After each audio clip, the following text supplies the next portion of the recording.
Sisters from all over the world. I know many of you follow us from Pakistan, India, Nigeria, Uganda, Kenya, South Africa, America, Australia, Canada. We welcome you this morning, and I want to welcome our beloved brother John Desnold Owens who is watching us this morning. Hallelujah. And I'm going to be talking about you. Let's pray. Let us pray. Praise God. Bless God. Father God, we thank you for this morning. Thank you for our brothers and sisters who are watching us from different parts of the world. Lord, I pray that this word will bless them, encourage them, build them. Hallelujah. May this word enter the hearts of your people everywhere in the world and prepare your church for the coming of Jesus Christ, for the coming of the bridegroom. Hallelujah. Lord, we thank you that your word is alive and it pierces our hearts, changing us, transforming us. Thank you for your anointing present here and for the anointing reaching out through the airwaves everywhere that this message is being followed. We give you praise, O God, and glory in Jesus' glorious and mighty name. Hallelujah. I want you to go to the book of Proverbs. The book of Proverbs. Proverbs chapter 3. Just before the new year started, 2022, the Lord had put on my heart to preach and teach about intimacy with the Lord. When I used to travel in America, I used to travel in different parts of the nation and the United States of America, different churches. It used to be my main message, intimacy with the Lord. And everywhere I went, I spoke about in the lines with this theme.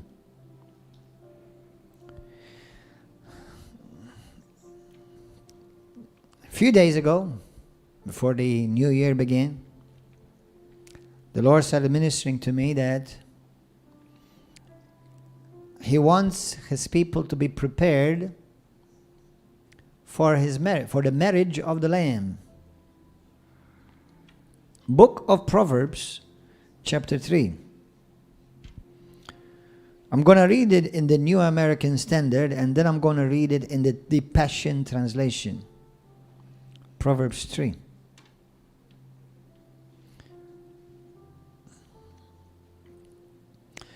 The message today is walking under an open heaven. Walking under an open heaven. Verse 32. For the devious are an abomination to the Lord, but He is intimate. He is intimate with the upright. The Lord does not have favorites, but He does have intimates. God does not have favorites, but He does have intimates. Are you one of those that God would consider that He is intimately acquainted in love with you? Are you somebody, a man or a woman who's in love and intimately in love with God? See what the Bible says in the Passion Translation. The Passion Translation. Every violent tug is despised by the Lord, but every tender lover finds friendship with God and will hear His intimate secrets. Go to the book of Psalms. I did not share this with you yesterday. I'm going to share this with you today. Psalms 25. Psalm 25.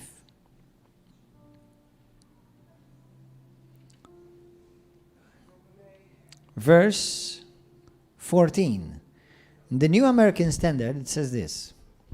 The secret of the Lord is for those who fear Him. The Lord has secrets, and He wants to share them with His intimates. Everybody say it. God has secrets, and He wants to share them with His intimates, not with everybody. And He will make them know His covenant.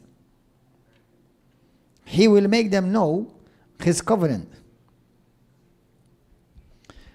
The Passion Translation. There is a private place reserved for the devoted lovers of Yahweh. Wow. Are you listening? Look at it. Verse 14. Look at it. There is a private place reserved for the devoted lovers of Yahweh, where they sit near Him and receive the revelation secrets of His promises. Glory to God. Glory, glory to God. A person who's intimate with the Lord, a person who not just love God. You see, many people say, number one, many say, I believe in God. That's not enough. For the simple reason, because even the devil believes in God. So as long as you just believe in God, you're doing nothing more what the devil then already does.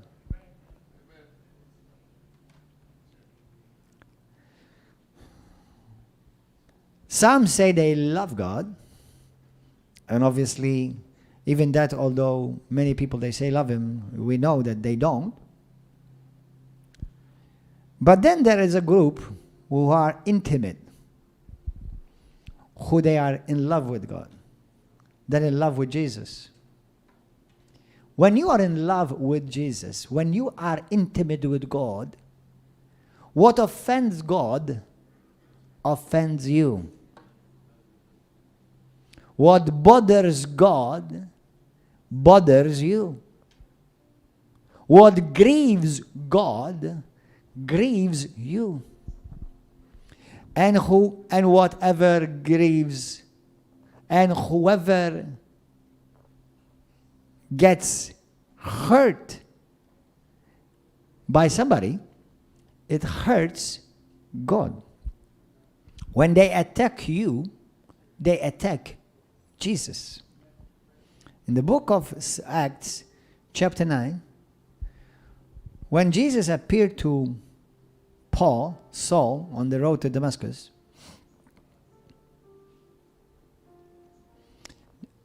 Saul was persecuting Christians. Today, those who persecute Christians in Malta are called liberal, militant, lying journalists. Or as my son said, journalisti tal-bigilla. I don't know about all of them, but there's a good chunk of them. Some of these people may be politicians. Some of them may be Christians. And you know, these type of Christians, when you see them write on Facebook, attacking, malign other brothers and sisters. I was on a program, on a national program, in 2018. How many of you saw that? I put the link there yesterday. How many of you saw that? And on this program, they invited me. It was called Sharabang. They invited me because there was remember when they did an experiment with the Bible? They covered it with the cover of the Quran. Remember that? And they went in Valletta and they were asking people, the Bible, look what it's written in this. And they thought they were quoting the Quran. And then they removed the Quran. Do you know that's in the Bible? Obviously, they quoted everything out of its context. And people who saw that, Christians, especially not me, because they don't confuse me. I'm well established and rooted, immovable and unshakable in Jesus' name. They scandalized many Christians, or should I say Catholics. And to scandalize somebody who's on the way, trying to look for God, for Jesus, and to scandalize them and put them on the road to destruction, the Bible says that's damnable. That will send you straight to hell. When you are scandalizing somebody, and you are the cause for his damnation. So I made a program on TV, and I spoke about this. Apparently, it bothered them. You know, they're not bothered when they attack Christians. It doesn't bother them when they attack Gordon John Manchè or River of Love, or when they attack other Christians. That doesn't bother them. But when you attack them, or else should I say, answer their hypocrisy, then they are bothered. Oh, they're hurt. Well, you're not walking in love now. Love protects. Remember that. Hallelujah. And so they invited me to the program, and I told them, I want to know what you're going to ask me before. And they said, they told me what they're going to ask me before. And I thought to myself, the Holy Spirit showed me they're going to try to trap you. They're going to do, somebody's going to ask you, they're going to ask you a question which they did not send you, to trap you. And I was prepared, because the Holy Spirit showed me. And I got on the program, and they asked me the questions, and I answered. And then somebody rose up from the audience, a sweet, good-looking, precious, but pitiful. And asked me, you're telling me that we are going to hell because we did this? You're telling us that we need to repent of this? Well, yeah, they need to repent. Not only of this, they need to repent to be saved. And he said to me, I believe in God too. I said to him, do you love Jesus? He said to me, I believe in God. I said, do you love Jesus? He said, yeah, I believe in God. No, I said, I did not ask you that. I said, do you love Jesus? I said, do you think if you love Jesus, you would have done that?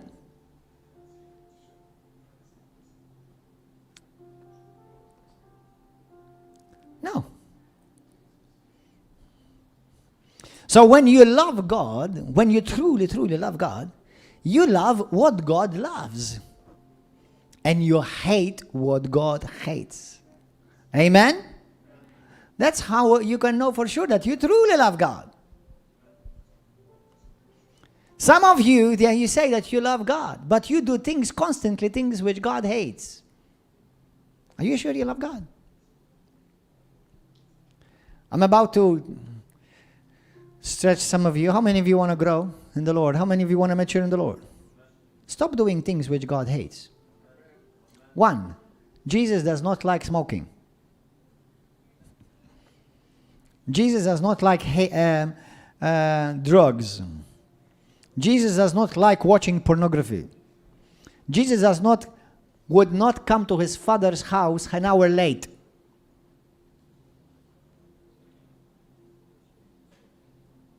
But you make sure you're always on time at the job. Yeah, can you change the message, Pastor? Okay, let's change the message. Hallelujah. One day the Lord said to me, son, I stretch you so that I can fit in you. Because he's much bigger than you. Amen? Hallelujah. So a person who's intimate with the Lord, he will hate what God hates. God loves a sinner, but he hates sin. When we lie, when we gossip, God hates that. Why do you do it if God hates it? When you slander your brother or your sister, where you attack a minister of the gospel, and don't you tell me you love God, because you're doing the very thing that God hates. We don't do these things. Yesterday, there was a brother here, And thank God that he's been coming for a long time now. Not for a long time, but for some time. And I thank God he came out. Because I had a word from the Lord for him. He said, brother, God loves you. And he can say that, I can say that to everybody watching. The Lord loves you. And he has forgiven you all your sin. But now you need to forgive those who've hurt you. You see, we obey him. The Bible says we obey him because what? We love him. We obey him because we love him. You also need to forgive those who have hurt you. Second, you need to stop mentioning it. Stop mentioning it. If you've forgiven him, if you've forgiven her, stop talking about it. Because if you keep talking about it, then you have not forgiven her. You have not forgiven him. Stop talking about it. Third, these are already 3 difficult steps for many Christians who say that I love God. Third, if you've sinned, if you messed up, admit it. Stop excusing it. If I've hurt you, I'm sorry. If I've hurt you, I'm sorry. I'm sorry. I was dumb. I was prideful. I was arrogant. Or maybe I was just simply ignorant. Or maybe insensitive. I'm sorry. And when you do that, the Bible says, God's grace will come upon you. God's grace will come upon you. Amen? Hallelujah. Thank you, Lord.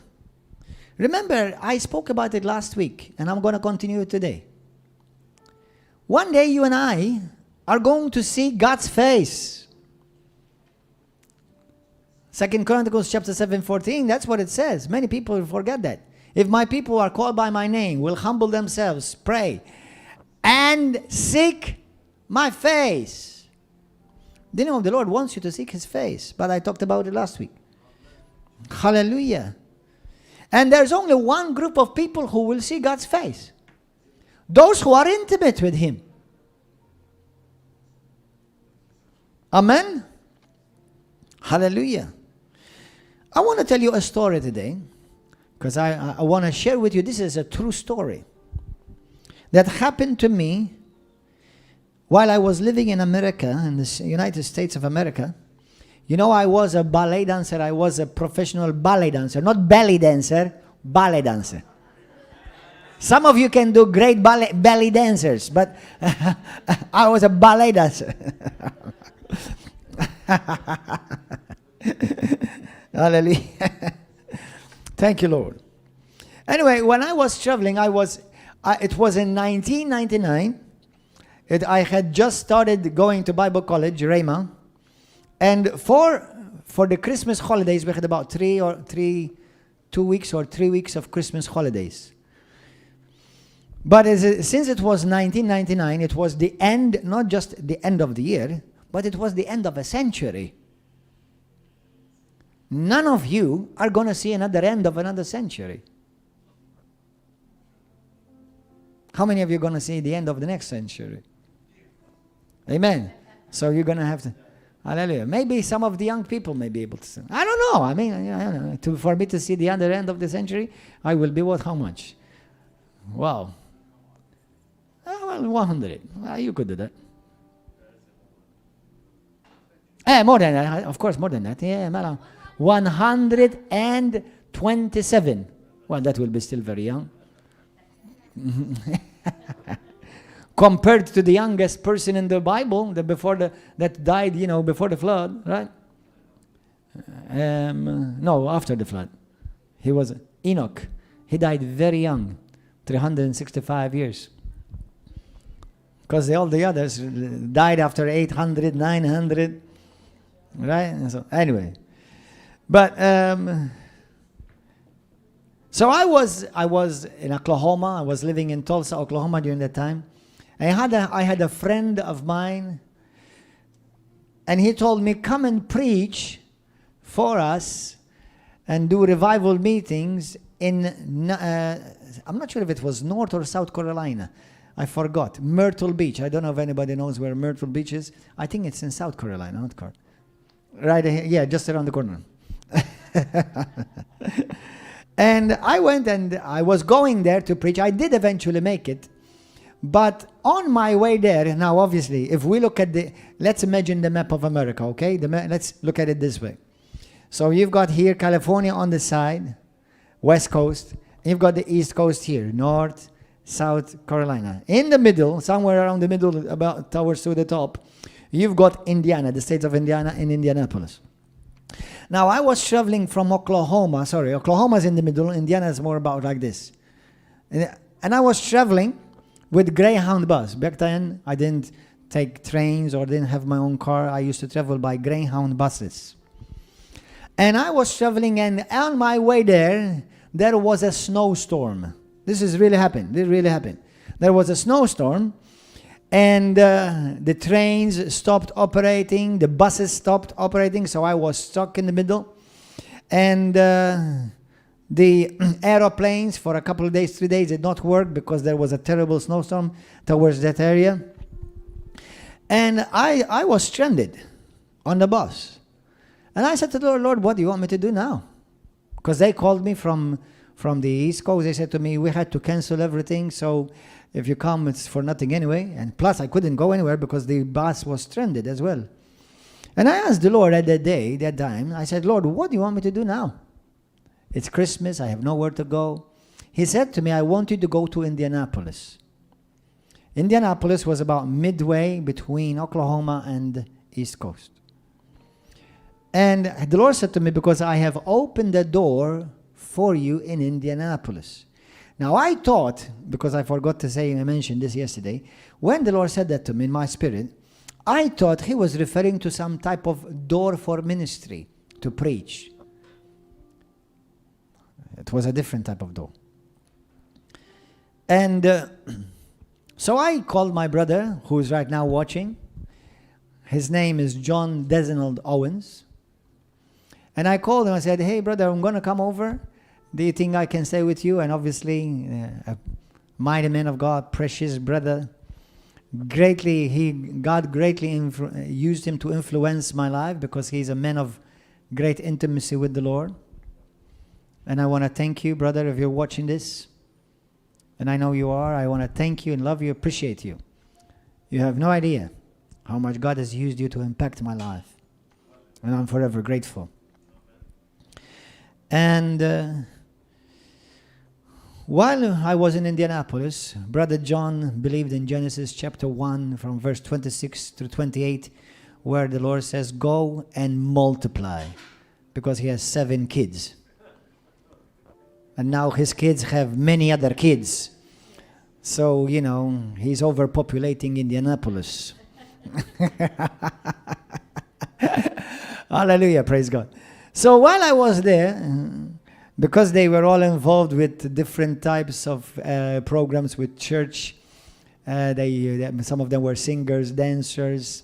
They were full of talent, a family full of blessings, full of talents. Hallelujah.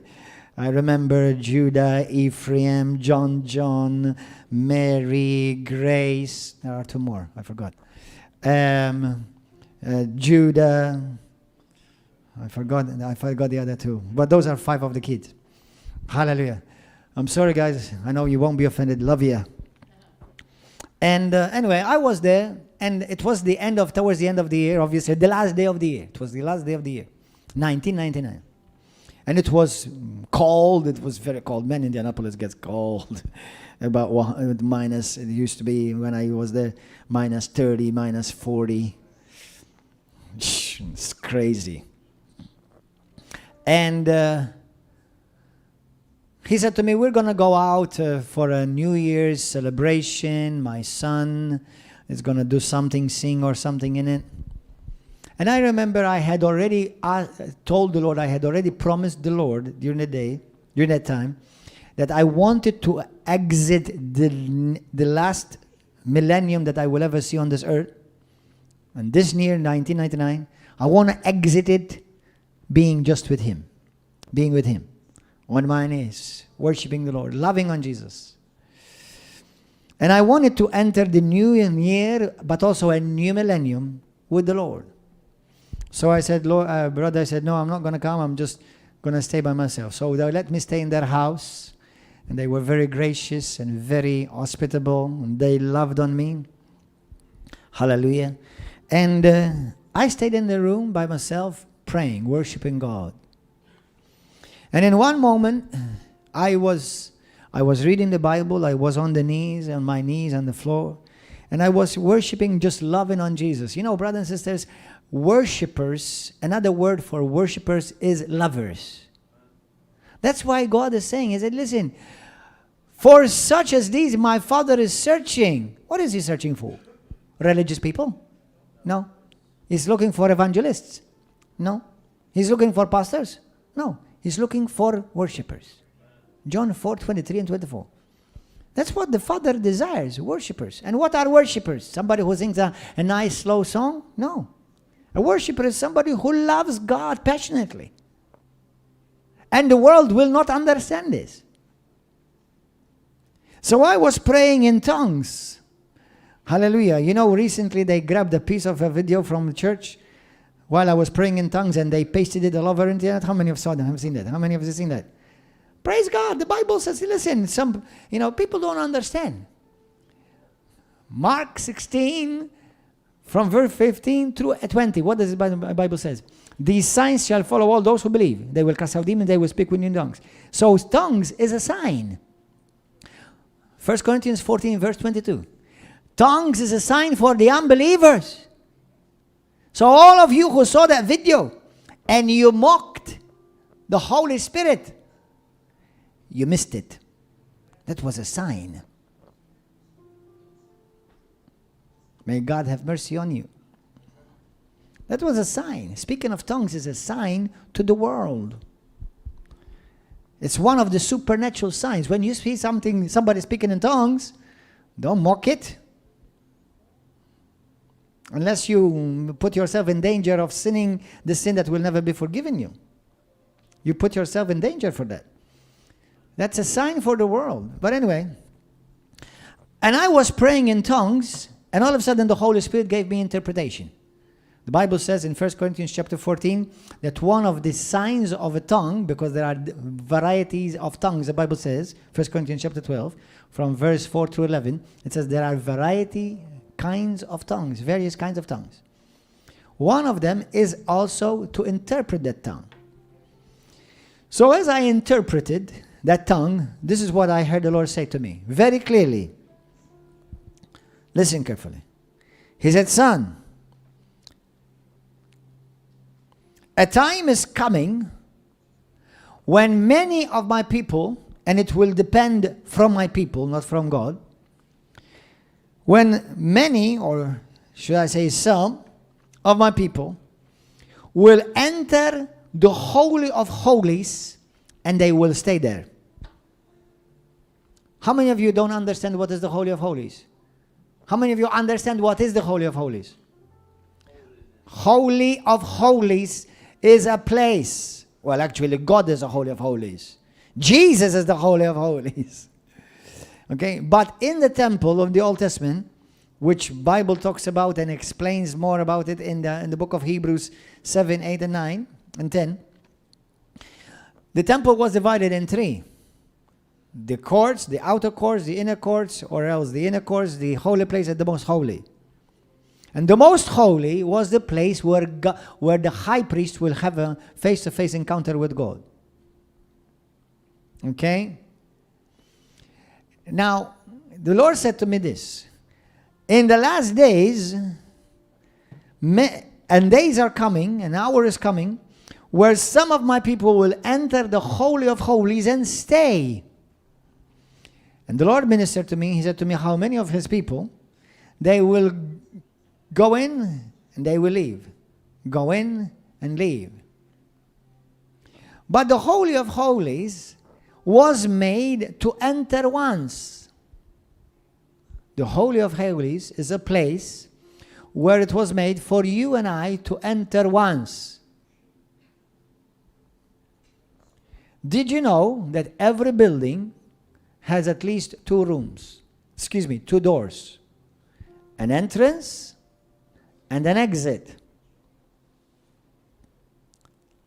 But the Holy of Holies has only one door. It was supposed to mean an entrance only, not an exit.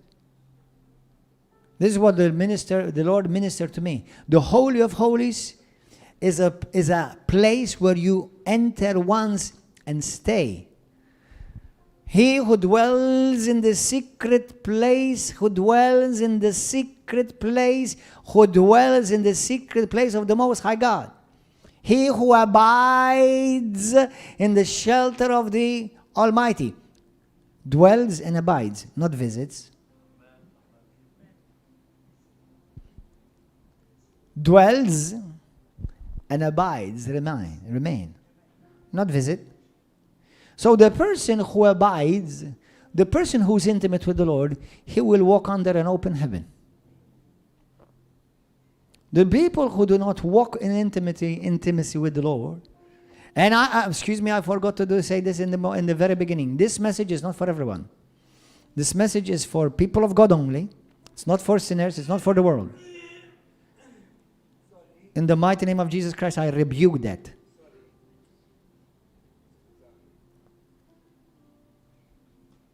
This message is not for the world.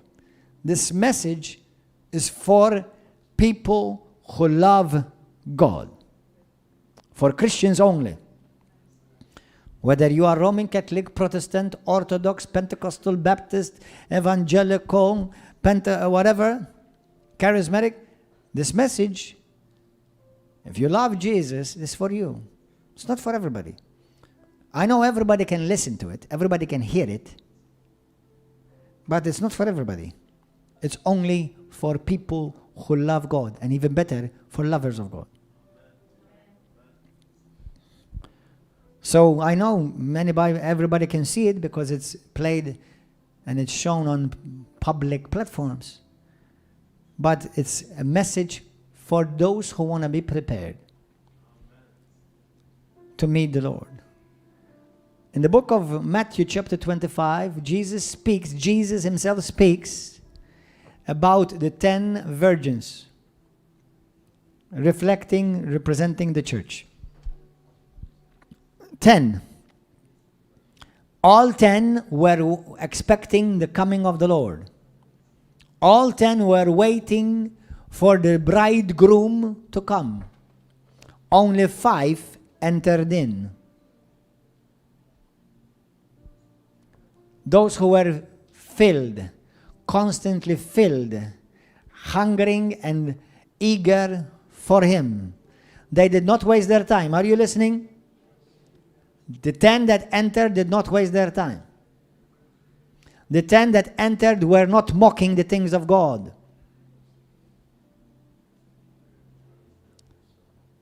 The 10 that entered honored the king. I wish for the rest of my life I will teach on honor. It's one of the themes I love the most. Honor in the house of God.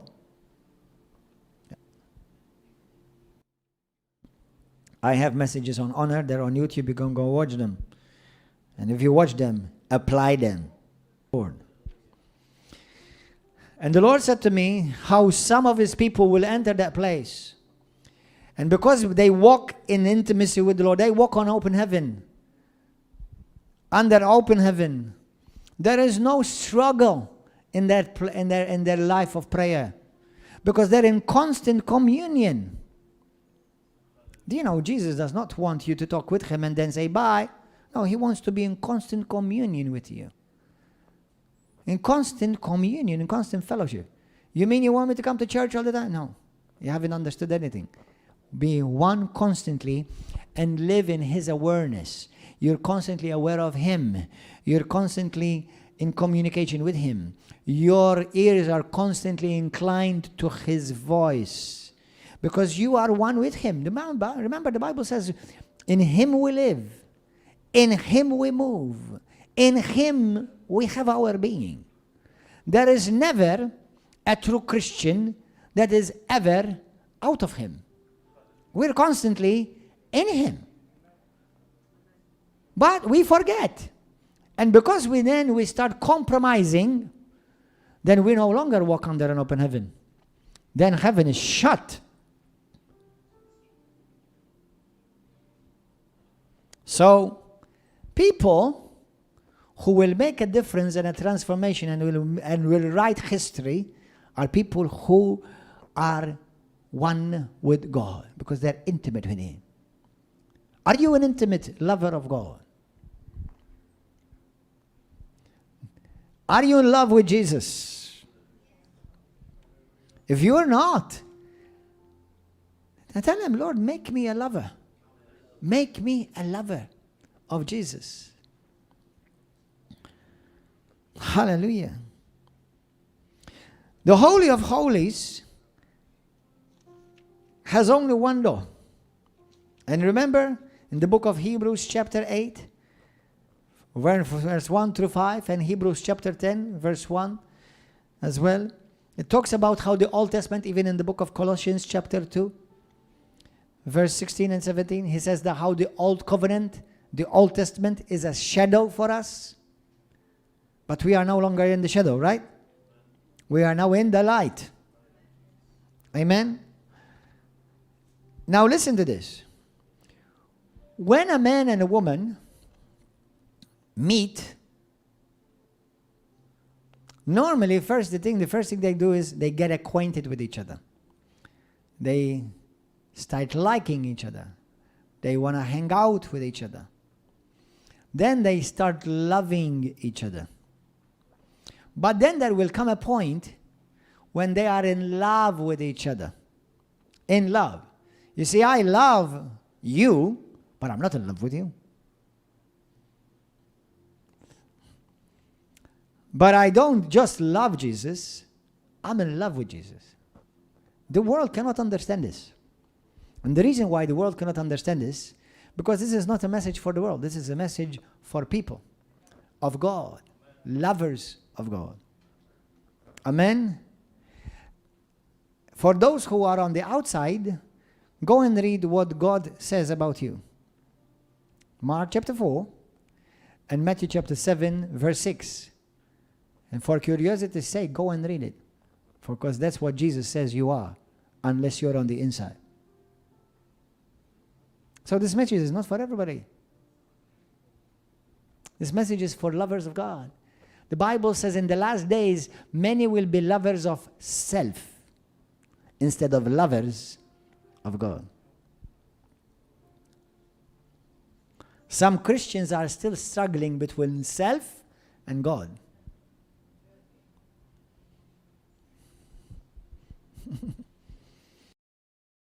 That's why, listen, ask the Lord to give you a heart transplant.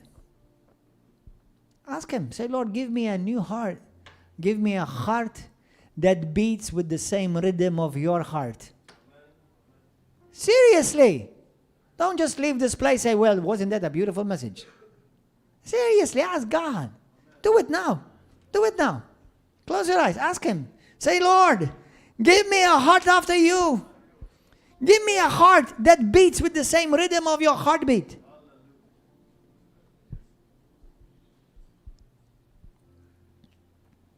So when a couple meet, they start liking each other, loving each other, and then they fall in love. You see, the thing is this, when you are in love, you no longer just like to be with that person, but now you come to a place where you no longer want to be without him or want to be without her. You want to be constantly be with him or be with her. And that's what we call marriage, that the two become one. You see, Jesus, the Lord spoke to me. He said to me these words. The last revival of the church will be the revival of intimacy. Why? Because Jesus is not coming for a religious people. He's coming for lovers who don't want to live without him anymore. They're eager to be married. Because when he comes, he's going to take us to the marriage supper of the Lamb. We're going to have a marriage. Those of you who are single and you're worried because you never got married, you're going to be married too. Hallelujah. Amen. Hallelujah. Jesus is coming to get married. And he's coming for a church that is marriage material. Are you marriage material? Are you marriage material? Christians. Christians in America, Christians in Australia, Canada, Malta, Uganda, Kenya, Switzerland, Italy, France. Are you marriage material? Because Jesus is coming to be married to a bride, not a prostitute.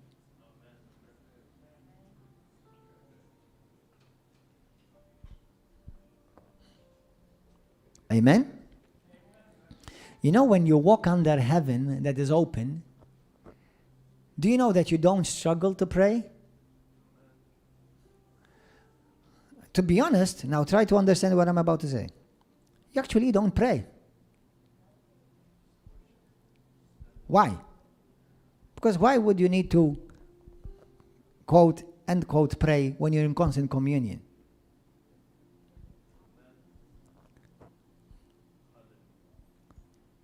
Normally, and I'm not saying don't pray, because there is prayer that you are between you and him alone, and then you pray with a corporate prayer.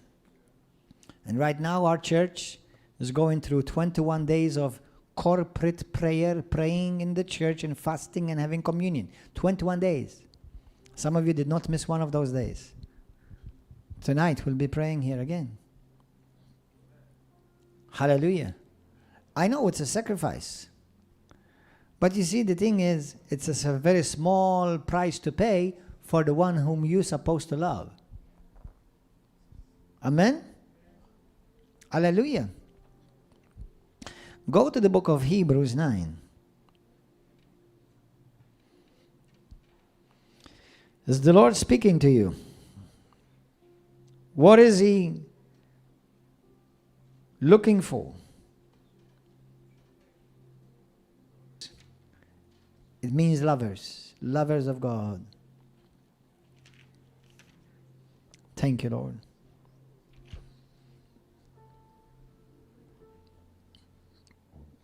We're going to be talking about this in the coming days, about preparing the church to bring her to the place of becoming intimate. You know what? I didn't share this yesterday, but I'm going to share this. In 2001,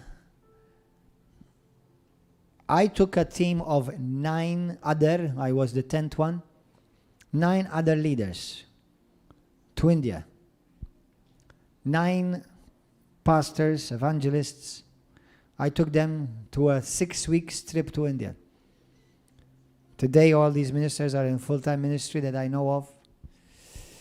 And I was praying and fasting because the Lord opened a door for me to go to India, to the north of India, to minister, to do crusades, do ministers' conference. We paid for 120 pastors. For 3 whole days, we fed them, we gave them lodging, and we ministered to them. And I told the Lord, I said, Lord, what am I going to do while I'm in India? What difference are we going to make in the north? I said, they don't need another preacher. They don't need another message. What do they need? He said to me, I'm not sending you as a preacher. I'm sending you as an usher. Usher? Usher? He said to me, I want you to go and usher my presence. For some reason, I did not look it up, what usher actually really meant. Until a year later. A year later just occurred to me, hey, let me look in the dictionary what it means, usher. Do you know what usher means? Friend of the bride who leads her to her groom.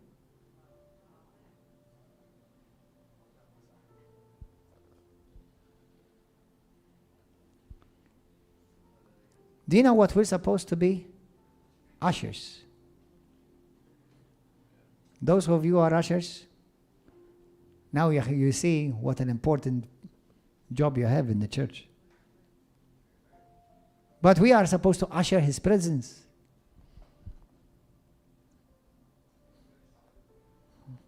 Hallelujah. We're an usher. I am an usher. Are you an usher? Some of you want to be an apostle, a prophet, a pastor, a teacher, and a deacon. No, just be an usher. Ushering the presence of God everywhere you go. Hallelujah. Thank you, Lord. What is the calling of your pastor? He's an usher. What? An usher. I'm an usher. Thank you, Lord. Hallelujah. Now look at this, and we'll finish with this one. Hebrews 9, verse 11. Hallelujah. But when Christ appeared as a high priest of the good things to come, He entered through the greater and more perfect tabernacle, not made with hands, that is to say, not of this creation, and not through the blood of goats, but through His own blood. He entered the holy place once. He entered the place once for all, having obtained eternal redemption. Where is Jesus today? Where is Jesus today? Tell us. Tell me. Where is Jesus today? Some of you say inside of you. Where is Jesus today? Now, for those of you who say it's inside of me, you're not wrong. Some of you say, but somebody saw Jesus. They had a vision of Jesus. He must be running around. Let me tell you, let me remind you of a basic Christian doctrine. Jesus is omnipresent. He can appear to everyone at the same time, and they say in different places. But Jesus, the person, the resurrected glorious body, He is not nowhere. He is in heaven. He's at the right hand of the throne of God in the holy place. Amen. Do you know what He's talking about? He's talking about you. He's talking about me. Right now, for sure, not talking about you. Right now, He's talking about me, not you. Because He said, every time you talk about me, I'll talk about you. So I'm talking about Him.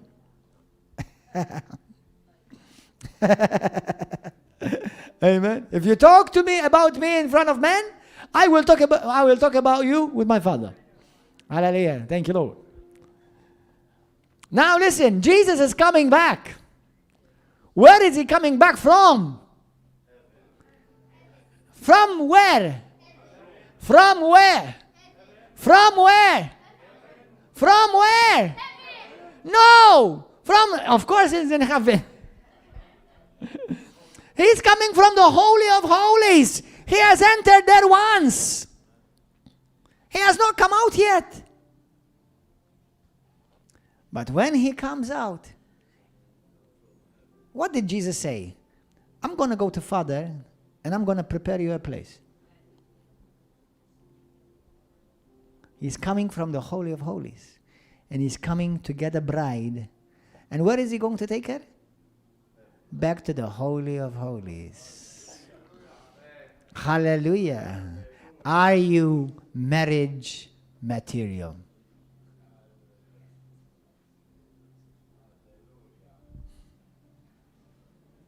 Hallelujah.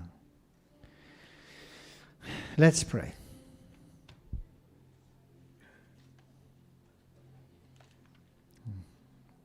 I'm going to continue on this message in the next few weeks.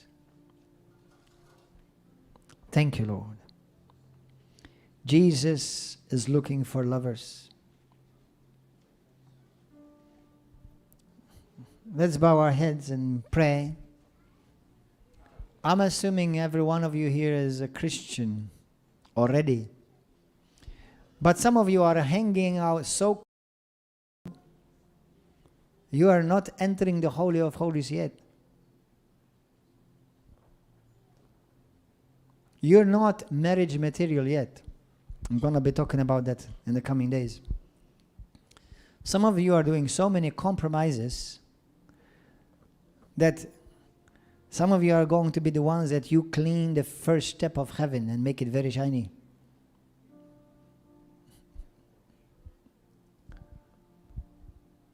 Because you're playing with sin, you're compromising.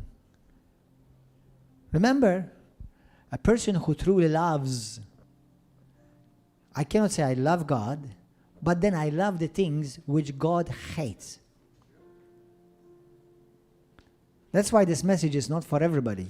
This message is for those who truly love God. When you love God, you don't do things which God hates. I'm not telling you you don't make mistakes. We make mistakes. But I fix them right away. And when you truly love God, you be careful not to repeat them. Amen. If you are in this place today and you say, Pastor, I want to give my life to Jesus Christ today for the first time. Anybody lift up your hand here for the first time? You want to give your life to Christ. You've never been saved. You've never been born again. Anybody here for the first time, lift up your hand. You want to be sure that if you die today, you will enter in heaven. Anybody? Those of you who are on the internet, praise God. Thank you for the hands. Listen. Once again, now I don't know what you know because I don't know who is watching, but if you've never been a Christian,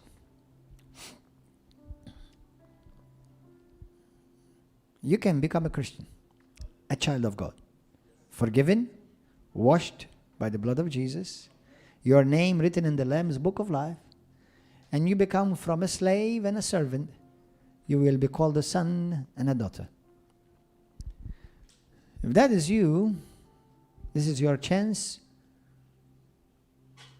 to make a huge leap from darkness to light, from the kingdom of the evil one to the kingdom of God's beloved Son, from lost to saved, from darkness to light.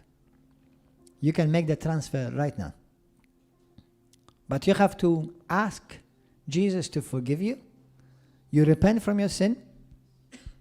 Believe upon Him as the Son of God, who died for you on the cross, who shed His blood for you. He rose again on the third day. If you believe that, that is what will make you saved. But then that's the day you'll start getting acquainted with Him. But then you continue to grow so that you become a lover of God. And you become a lover of God, not that hard. Just let God pour His love on you and you respond to it. Because as I said a few days ago, we cannot love God without God's love in us. God gives you His love to love Him back. That's why you first have to love Him, let Him love you, so that you can love Him in return. God's love has been shed abroad in our heart by the Holy Spirit. But you have a free choice. You have a free will. Are you ready to bend your will to the one who died for you? If that is so, if that is you, say this prayer with me. Say this prayer with me. Say, Heavenly Father, thank you for your Son Jesus. I need you, Lord, and I ask you to save me. I don't want to be lost and I don't want to perish. Jesus, come into my life. Fill me with your Holy Spirit. Wash me clean by your precious blood, Lord. From now on, I make you my Savior and my Master, my Lord. Deliver me, Lord, from hell. Deliver me from every demonic influence upon my life. and set me free so that I may serve you with all of my heart all the days of my life. Jesus, I surrender my life to you, to walk with you and to follow you all the days of my life. I thank you that you have forgiven me of all my sins. And from now on, I belong to Jesus. I also forgive those who have hurt me because you have forgiven me. Use me for your glory. In Jesus' mighty name. Amen. If you said that prayer, you're saved, born again, forgiven, your name written in the Lamb's Book of Life. No more sin, no more condemnation. Now start reading your Bible, especially in the New Testament. Talk to the Lord in prayer, worship Him, thank Him, magnify Him. Number three, find a good Bible teaching church where they allow the Holy Spirit to operate. If you are in Malta, come to River of Love every Wednesday and Saturday at 7 p.m. and Sunday morning at 10 a.m. And if you're overseas and you don't know where to go, we will help you find a church somewhere close to you that will be similar to River of Love. For those of you Christians who already are saved, and you know that you are doing things that God hates, fix it. You're doing compromises. You're fornicating. You have allowed things in your life which you know that God will not allow in heaven. Don't be part of the church that will be left behind. Jesus warns, half of the church will be left behind.